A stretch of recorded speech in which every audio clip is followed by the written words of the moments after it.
E aí, meus amigos, viram aí o executivo do Paysandu, Frontini, deu uma entrevista, falou, né, fez um balanço aí, tentou explicar por que que o Paysandu está nessa situação. E é até estranho, né, porque a gente vê o executivo que está sempre dando a cara, quando na verdade o presidente, que é o representante maior do clube, deveria, claro, não toda hora aparecer, mas de vez em quando dar uma coletiva, né? Eu até acho estranho, muitas vezes isso vale para todas as emissoras, às vezes as emissoras elas estão ao vivo, né? Enfim, todos os grupos aí, Liberal, Diário, Marajoara.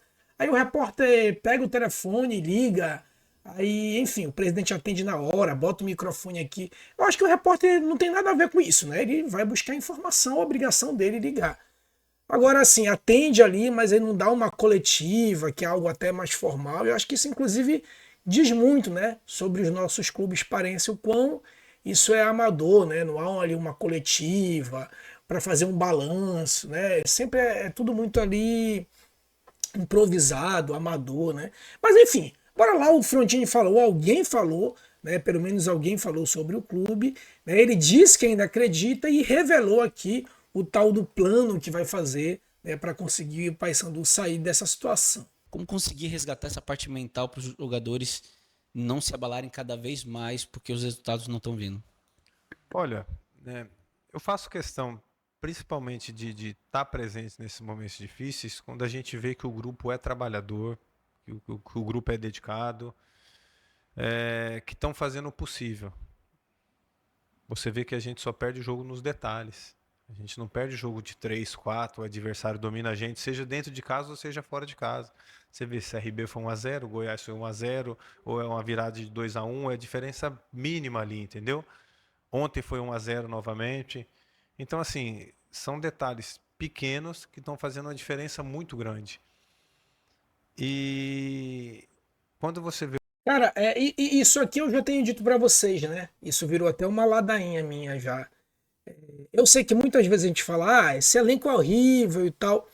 Mas se tu for analisar todos os jogos do Paysandu, 80, 90% dos jogos do Paysandu, a gente não viu aquela diferença técnica entre os times que a gente perdeu, né, pra gente, até os times de cima. E todo pré-jogo eu falo isso. Não se espantem se a gente ganhar o Goiás, não se espantem se a gente ganhar o Novo Horizontino. Não vejo muita diferença do América para o Novo. Claro que a diferença tem que ter, porque o time está lá em cima e outro está embaixo. Mas não há uma diferença abissal, gritante, né? Seria um espanto a gente ter vencido o Goiás, por exemplo, a bola bateu lá na trave. Seria um espanto a gente ter o Novo Horizontino no segundo tempo, o time que está lá no G4, já pelo terceiro ano consecutivo, se retrancou para jogar por uma bola na Curuzu. E a Curuzu não estava lotada, a Curuzu era um terreno hostil para o Paysandu, né? O Novo Horizontino estava lá com o Matheus Friso e o Natan Fogaça, tirou os dois no segundo tempo para jogar por uma bola e conseguiu. Quer dizer, esses são os times hiper, super, mega superior ao Paysandu. Você vai me perguntar, beleza, então por que, que o Paysandu está nessa situação? Também já pontuei isso em outra oportunidade. Cara, esses campeonatos de ponto corrido, e isso vai. Pode reparar, isso tanto para a Série A para a Série B. Eu tenho uma teoria que esses times grandes de torcida, eles têm que largar bem. Eles não podem fazer como a gente fez. E aconteceu ano passado com o Fluminense, por exemplo. Né? O Fluminense, com poucos reforços, do nada virou semifinalista do Mundial. Por quê?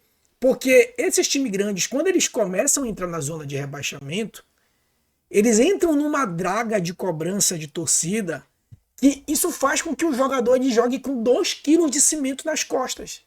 Tu imagina, a gente ficou 11 jogos sem vencer, vocês já sabem por quê, o terrível erro de planejamento da diretoria, porque jogou um elenco enxuto disputando 4 campeonatos, e a partir da 12ª rodada, que a gente venceu, foi a nossa primeira vitória, todo jogo era uma final. E todo jogo a gente tinha que ganhar, pô. Então não tem jogador, cara, não tem jogador que aguente essa pressão, não tem. Então é muito difícil tu reverter aquilo que começou errado. Se fosse um Novo Horizontino da vida, uma ferroviária, o próprio Amazonas, que todo mundo dizia que estava morto, né? Não tá bem, mas tá aí. Porque são times que não tem torcida, cara. O Botafogo de São Paulo todo ano briga para não cair. E ele no final ele escapa, né? Por quê? Porque não tem torcida para cobrar. Já ao contrário, o time que começa bem grande, que tem torcida, ele tende a se manter. Porque a torcida vai dando um empurrão, né? E aí o efeito é contrário. Começa a ter muita motivação, o jogador se sente mais à vontade para jogar. Cara, tu acha que do nada o Rossi desaprendeu a jogar? Ah, o Brian e o Edilson pode não ser um primor técnico, né? Ah, não são. Não é o Jorginho jogando lá na lateral, não é o Marcelo, não é o Roberto Carlos. Mas tu acha que eles tiveram um desempenho razoável em 2024 e agora do nada eles aprenderam a jogar? Claro que não, cara. Isso é falta de confiança. Tu acha que um Diogo Oliveira da vida desaprendeu a fazer gol? Tu acha que o Garcês desaprendeu a ter o X1? Né? Claro que não. Isso é falta de confiança, pô. Né? Se eles tivessem tendo certo. Tu vê que tem muito jogador. Ah, aqui não fazia nada quando foi para tal time, aprendeu a jogar. Não é aprender a jogar. É que como aqui as coisas começam mal, o cara depois se sente pressionado, né? Tá aí o próprio exemplo do Rival. Rival tá despencando ladeira abaixo. Mas por quê? Começou bem, se manteve num certo nível, num platô, agora começou a cair. Mas por quê? Porque teve uma gordura lá no início. Tu imagina o Rival se não tivesse uma gordura? Cara, tava ferrado que nem a gente. Então, time grande tem que fazer gordura logo no início do campeonato. Tem que fazer logo gordura, cara. Não tem pra onde correr. Ver o atleta dando tudo de si, procurando fazer o seu melhor e não entendendo também o que pode fazer a mais para tentar reverter essa situação, aí você sente junto também. Eu acredito que uma grande parte da torcida, eu acho que não é 100% não, também consegue ver isso daí, porque a luta, a entrega, entendeu? O segundo tempo que nós fizemos hoje tá muito claro. Aí a gente consegue fazer um gol. Você vê que parece que você tira um peso das costas, né? Aí, 2 minutos depois, esse gol é anulado. E tá correto, realmente estava impedido, gente. Mas, enfim, as coisas... O atleta fala, poxa vida, o que está acontecendo? O que está acontecendo é que as coisas não... Cara, isso, eu não sou psicólogo, mas isso aí é coisa que a gente cria na nossa cabeça. E explica muito o que eu falei anteriormente. Como tu não cria uma gordura, qualquer coisa que vá acontecer, tu vai atrelar aquele momento. Mas não é porque a Série B, um campeonato de ponto corrido, isso faz parte. Você fazer um gol e ser anulado, depois você leva um gol no finalzinho. Aconteceu o que aconteceu com a gente, levar uma virada relâmpago do volta. Tudo isso aí não é anormal. Isso faz parte. A gente não virou ano passado contra o Curitiba com um jogador a menos? A gente não virou contra a Ponte Preta lá em Campinas? Isso aí faz parte de qualquer campeonato de ponto corrido. A grande questão é que quando você está num buraco, e isso acontece, aí você começa, os deuses do futebol. Não é os deuses do futebol. É que a gente começou muito mal. Então, quando as coisas normais elas acontecem, a gente acha que isso é normal. Não é normal. Ano que vem vai acontecer. O CRB estava ganhando de 3-0 do Botafogo. Quase o Botafogo empata. A partir dos 80 minutos, quase o Botafogo. Isso faz parte. A diferença é que nós não temos essa gordura, né? Cara, porque assim, eu sinceramente, cara, deixa eu até fechar aqui a câmera aqui em mim, ó. Deixa eu fechar em mim aqui. Cara, eu inclusive criei um pouco desse canal, até inspirado num colega, eu gostava muito dele, até deu uma sumida aí por uma questão até de trabalho.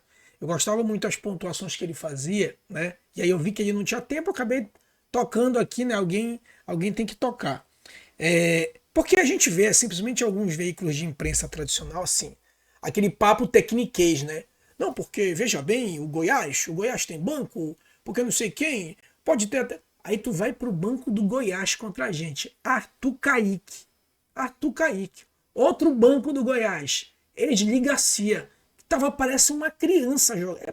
Parece uma criança jogando. Pegava a bola e caía. Legal, fez até uma temporada interessante no passado, mas entrava muito mais como aquele talismã que realmente... Aí, cara... Aí é aquela história, sabe, de querer inventar que... Não tô dizendo que o Paysandu é mil, que nossos jogadores são mil maravilhas.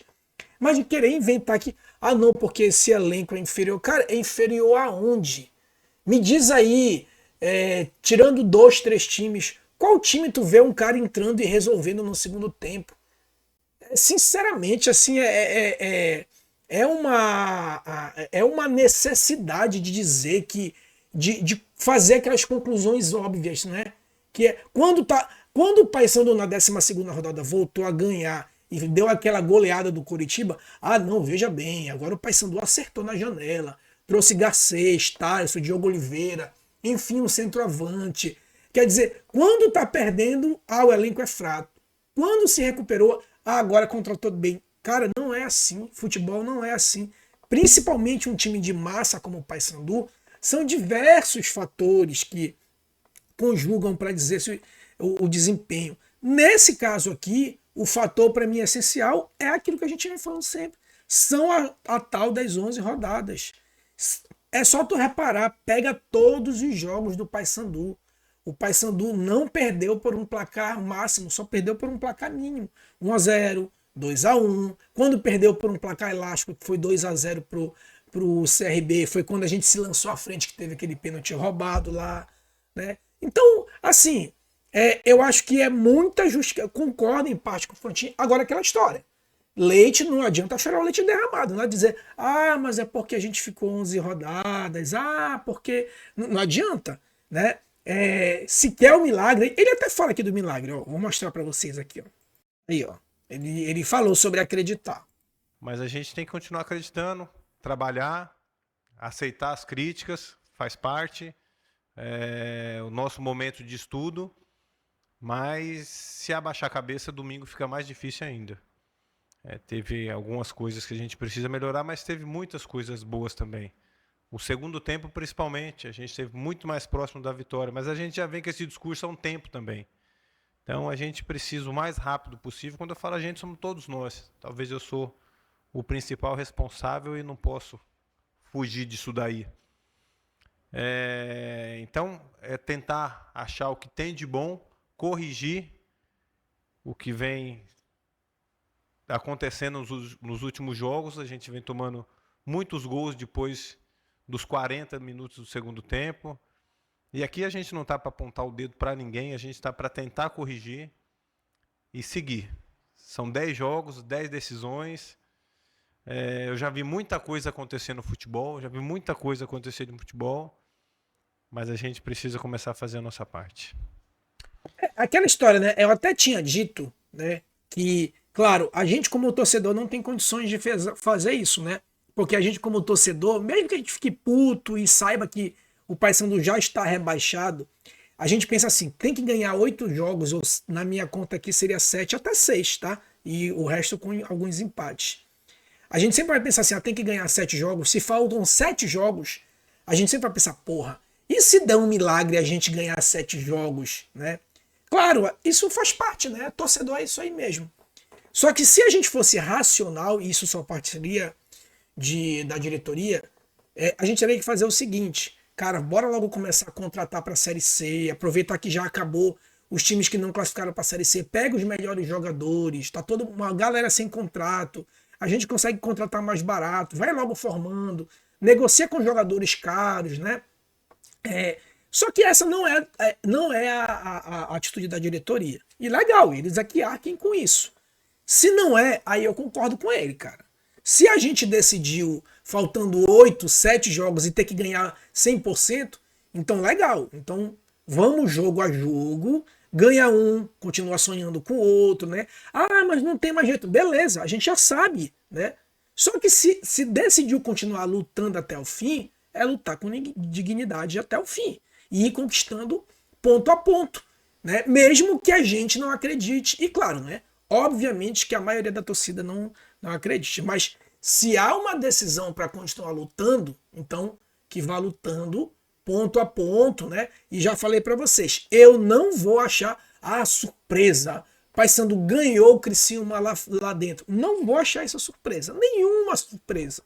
Vale lembrar quem foram os reforços do Criciúma. Nicolas. E não foi que o Nicolas chegou lá e pegou banco e uma hora entrou. Nicolas já chegou pegando a camisa 9. E aqui ele passou 34 jogos para fazer 4 gols. Esse é o atacante do Criciúma.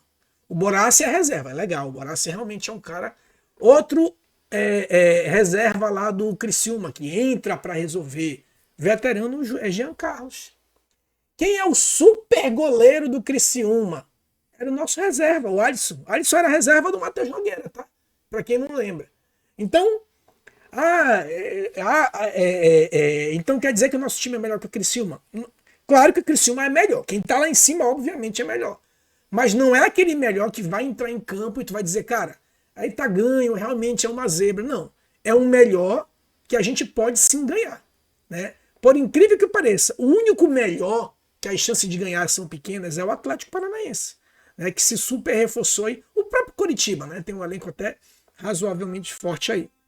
Mas tirando esses dois times aí, cara, sinceramente não consigo ver aí um time que, nossa, esse aí já tá assegurado a série. Aí falaram do Chapecoense, né? Ah, o Chapecoense, meu Deus. Tudo bem que o lateral saiu lá, né? O lateral era aí saiu o lateral, não, mas aí porque só tá assim porque saiu. Meu Deus, quer dizer que um time desmorona porque um lateral sai. Cara, eu sinceramente, cara, não dá para acreditar nisso. Não dá para acreditar nisso, né? Sinceramente, não dá para acreditar. Infelizmente, a gente está caindo com um time que não é de todo. Claro que não é um time para brigar lá em cima, mas daria um time perfeitamente para ficar de meio de tabela, né?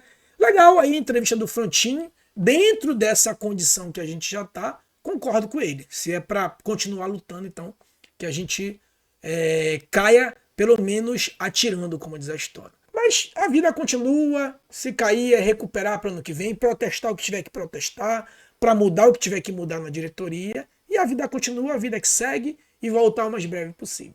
Tá bom? Nem por isso a gente vai deixar de torcer para o nosso Papão. Próximo jogo vou lá de novo, até porque eu curto essa onda de ir no estádio, tomar uma cerveja, encontrar amigos, ver o jogo, sentir aquele clima ali, e isso não vai mudar. Beleza? Abraço, tchau, tchau, saudações bicolores e até a próxima.